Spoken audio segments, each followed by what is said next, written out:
magandang umaga, magandang hapon at magandang gabi sa Amandako ng Mundo. Naroon kayo. Siyempre, magandang buhay na rin para sa ating lahat mga kababayan. At siyempre, meron tayong dalawang Bengador na taga DICT mga kababayan. Ang bisita natin ngayong araw. Oo, papakilala natin at ipapakilala ni Biyahe ni Koy. Itong ating mga bisita, siyempre. Dapat bago natin ipakilala to, Boss Mike, no? Batiin ko lang muna. Mula Luzon, Visayas at sa Mindanao, mga nanonood sa amin ngayon, especially sa mga taga Davao. Magandang araw po sa inyo dyan and good day po. So, laganap ngayon ng Bengador. Nakaraan, partner, si former Senator Antonio Sani Trillanes IV and Yusek Claire Castro ang kasama natin. Pero, this time, ang kasama natin, mas matindi to. Pero teka muna, yabang natin konti. Oo, syempre. Alam niyo po ba na mga kababayan, talagang sumabog sa social media yung pagkaka-interview natin doon sa dalawa? Kanino? Kay Senator Trillanes. Oh, yan na nga. At saka si Yusek Claire Castro. Grabe, sabog na sabog sa social media. Sobra. TikTok, Facebook, Instagram, X, YouTube. Lahat na, pati Friendster. Alam mo, partner, speaking of pasabog, kasi itong guest natin, matindi ang pasabog. Maraming sasagutin to. Nako po. Hindi lang basta sasagutin. Kumbaga, kilala to na crime buster sa Facebook and YouTube. Lalo na pagdating sa social media. Ito yung katatakutan ng mga nagpo-promote ng sugal. Nako! Mga nagpo-promote ng mga kalokohan. Nako! Kataranta doon sa loob ng social media. Maganda-handa kayo. Alam mo ba na maraming mga influencer ang kinabahan ng gusto? Oo. Ay, yung iba nga kaibigan ko eh. Oo, umaabogado pa eh. Kaya sabi ko ayokong makialam diyan dahil hindi natin yan po pwedeng saklawan. Kasi yan usapin na ng yan. Umiiral na tuntunin natin sa gobyerno. Kaya sino ba tayo para pakialaman yan, di ba? Pero partner sa Bengador, talagang diretsahan ang usapan, straight to the point ang tanong at sisiguraduhin namin na bawat bibitawan dito sa Bengador ay magmamarka lalong-lalo na sa ating lipunan. Tama yun. Nandito po ako. Kala nyo wala ako itsurang anino lang. Pero andito po sa amin ngayon ang guest namin na talagang bumibenga po ito. Paborito ko po department to kasi hawak nila yung mga sexy girls. Binablur nila.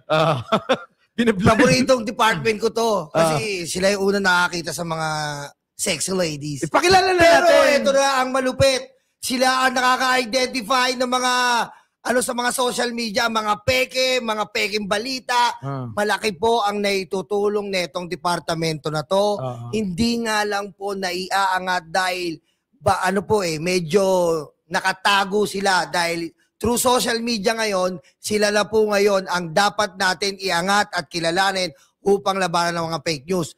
Andito po, Boss Mike, pasukan mo na. Walang iba kung hindi si Yusek Aboy Paraiso, nandito po sa ating studio. At syempre, nandito rin po ang ating kagalang-galang na Secretary, Henry Aguda. Magandang hapon po, Secretary. Yun. So, paano? Parang nagulat ako si Yusek Aboy.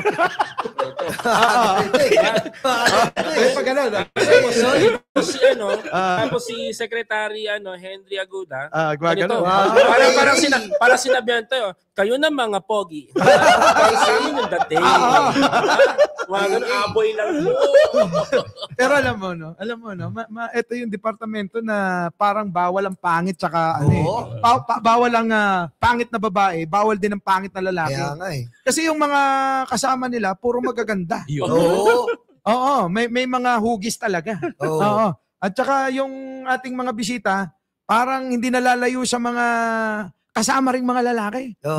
Parang si Nyulo, lumalabas na yung totoo kanina pa yung titig Hindi na nga nakakanta si Nyolo ng kami ang apo. Hindi, ito kasi excited ako ditong etong guest natin, DICT. Kasi marami po sa ating mga kababayan ngayon ang hindi po nalalaman ng departamentong ito. Sila po ang mga numero unong lumalaban po sa cyber technology na nauuso ngayon sa mga social media. Tama ka dyan. Sila po yan. Kaya kayo, mag-iingat na kayo, mga DDS, mga fake news kayo, mga talipandas kayo. Yayariin kayo. Eto na. Eto na. Huling alam nyo, sa totoo lang, ngayon lang ho natin nararamdaman itong ahensya na to kung ikukumpara natin sa mga nakaraang mga administrasyon Oo nga, at mga nakaraang mga namuno dyan. Oo, no? Lalong-lalo na itong DICT, hindi natin ramdam yan eh. Oo. Pero ngayon nararamdaman natin yung malaking pagbabago kasi nga nababawasan na yung mga scam sa internet,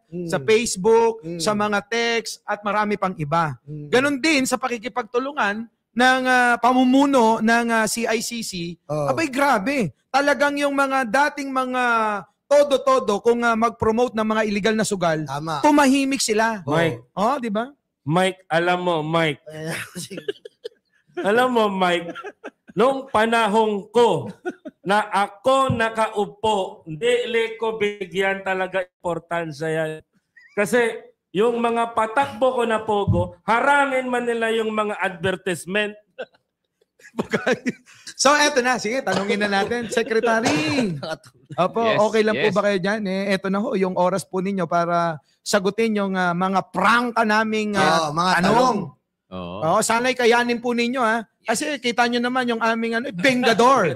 Oo. Bengador po. So, ang mga magsisinungaling at hindi magsasabi ng totoo, mabebenga rito. Ay, Tama. yeah. Oo. Bati muna po kayo, Secretary. Magandang umaga po. Mga Ay, boss ko, hapon. kayo mga boss ko. Boss Mike, Boss Nyolo, Boss Koy. Kayo po mga boss namin. Salamat at naimbitahan niyo po kami dito. At saka tuwan-tuwa rin naman ako kasi kasama ko si Yusek Aboy dito. Alam mo, nagkita kami ni Yusek Aboy. Kailan March pa lang. March pa lang. Hindi kami magkakilala niyan. Ha? Nagkita lang kami. Sabi ko, ayusin natin yung CICC. Sabi niya, anong oras mo gusto ayos? Di siya na. Bilis eh. Siya na. So thank you sa pag-imbita niyo sa amin dito. Yusek. Ay, ako, maraming salamat Boss Nyolo, Boss Mike, Boss Koy. Siyempre, kasama natin si Candy. Tama naman yung sasabi ni si Candy kanina eh. Nagkita lang kami ng March, pero after mga ilang buwan, phone pal, text pal na kami, tapos mga hanggang madaling araw magkausap kami. Pero kasi it shows naman na yung dedication talaga natin. Tama, marami tayong kailangan ayusin do sa social media, sa internet natin. Ang daming online harms, ang daming masamang bagay dyan na kailangan natin linisin. So, pero bago yan, batiin ko muna yung asawa at anak ko na nasa USA. Kasi babati rin tong isa nasa tabi ko. So, nasa sila ngayon, nasa Baltimore. So, magandang umaga sa inyo dyan. Habol din ako. Pareho po kami ni Yusek Aboy. Lang kami, malungkot kaming Pasko. Ang pamilya ko rin po ay nasa New York. Ay, nandyan na po sila. Iniwan po ako noong Thursday, pero babalikan. Babalikan. Hindi permanently iwan yon. Pero Kaya, parang masaya ka naman. Hindi. Nalulungkot ako. Umiiyak nga ako gabi-gabi. Sabi ko, uuwi rin sila. So, yan. So, kaya medyo kami ni Yusek dito trabahong-trabaho lang. 24/7 po kami ngayon. Yusek, Sek, ganito po. Rectime mo na. Ano po ba ang pinaka main goal ng ating departamento as of the ngayon pong kumbaga utos po ng ating Pangulo? Ano po ba ang pinaka main goal natin? Nako. Kasi po marami pong hindi nakakaalam sa ating mga kababayan kung ano po pa talaga. Kasi minsan bigla na lang kayo lumalabas sa balita. CICC, DICT, nakakuha ng pogo, nakuha nila.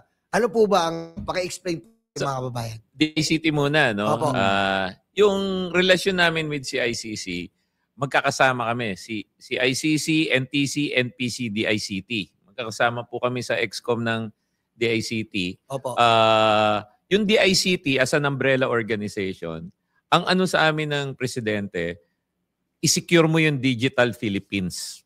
I-secure mo yan. Kaya kami, sabi namin, paano mong ibig sabihin i-secure? Kailangan yung mga tao safe. Pagka gumagamit ng social media o gumagamit ng mga online assets ng gobyerno, pribado, hindi nahahack. Second, safe din sa trabaho. Yung digital na trabaho dapat dumami. Kaya nga ang utos sa amin, 8 million digital digital-related jobs. Di ba? Kasi ngayon, parang kuryente at tubig yan. Hindi ka po pwedeng magkalakal o magtrabaho ng walang digital. Yung third, syempre, ito yung aspiration talaga ng presidente natin. Sa ASEAN, 11 yung bansa dyan. Pagka rinanggo mo yung mga aspeto ng digital, either 6 or 5 or 7 tayo. Ang gusto ni Presidente, kahit na ano man yan, sa trabaho, digital infra, safety, lahat, dapat mag-rank tayo as 1 or 2.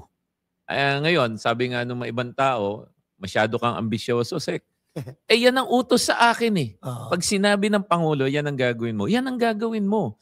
Pero hindi naman ganun ka-ambisyoso yun. Feeling ko kaya ng Pilipinas 1 or 2. Alam niyo ba na Facebook, nag-number 1 tayo sa paggamit ng Facebook.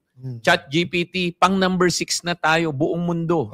So ibig sabihin, pagka digital, mabilis tayo mag-adapt. So dapat, pag digital, mabilis din natin mapakinabangan yan. Yun yung mandato sa amin ng Pangulo. Kaya kung nabanggit nyo kanina na parang dati hindi nyo nararamdaman, ngayon, kasama sa trabaho namin yung awareness campaign. Kaya nga, laking salamat namin na naimbitahan kami sa mga ganito. Yung namang mabangis na portion ng DICT, ang tawag namin, mabilis at mabangis. Yan. Yung mga lumalaban sa lahat ng mga salbahe. Kaya, linawin ko lang, siya po yun.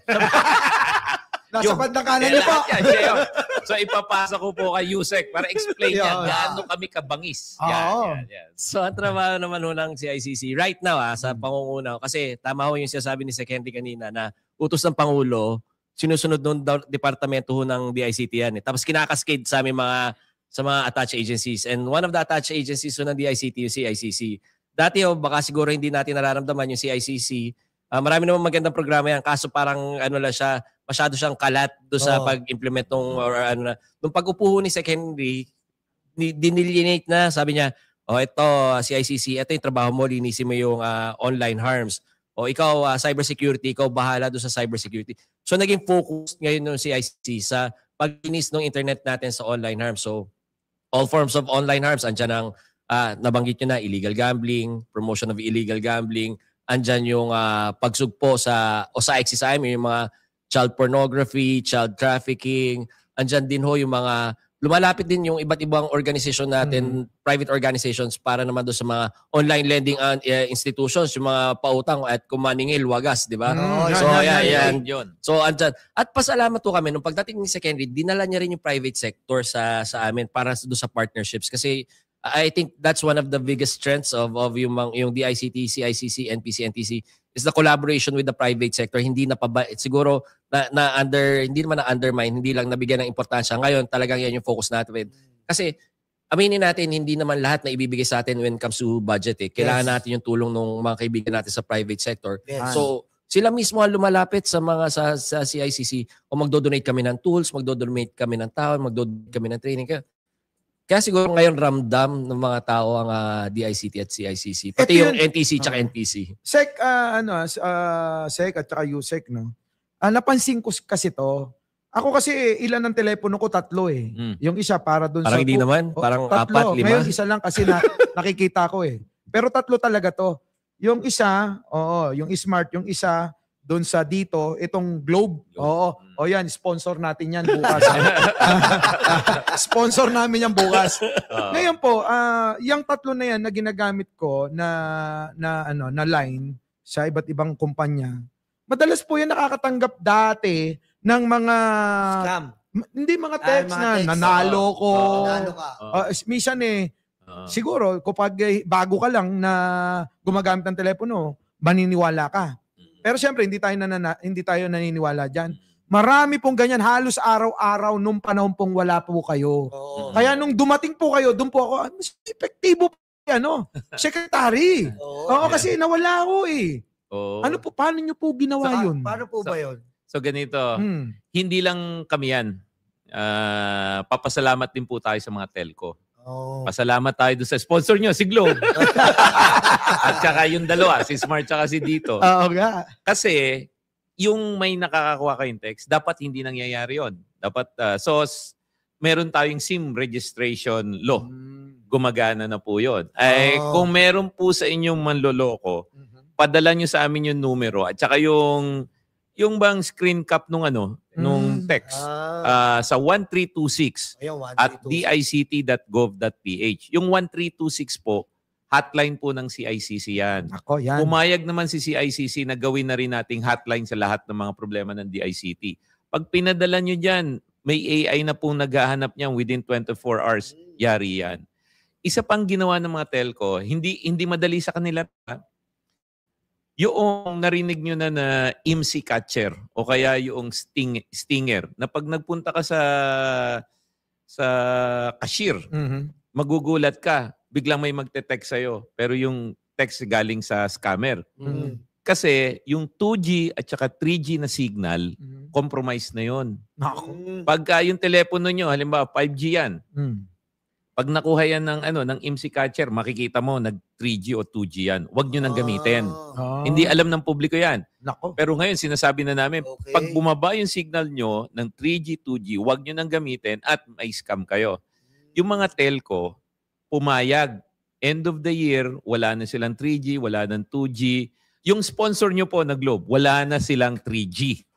Sek, meron akong tanong. Meron LTE eh. Minsan. Ang LTE, ano yan, 4G yan. Yan. Pero ano yan, hindi maganda yung service niya. Yan yung mga unang 4G. Kaya ang tinutulak namin sa mga telco, 4G, 5G lang. Sumusunod po sila. Alam nyo, para magpalit ka ng cell site, kailangan ka mag-invest. Kagandahan naman sa mga telco, pumapayag po sila. Kaya ngayon, nababawasan talaga yan. Hindi lang yon, mas mabangis at mabilis tong mga to. Etong mga to, excited bang huli?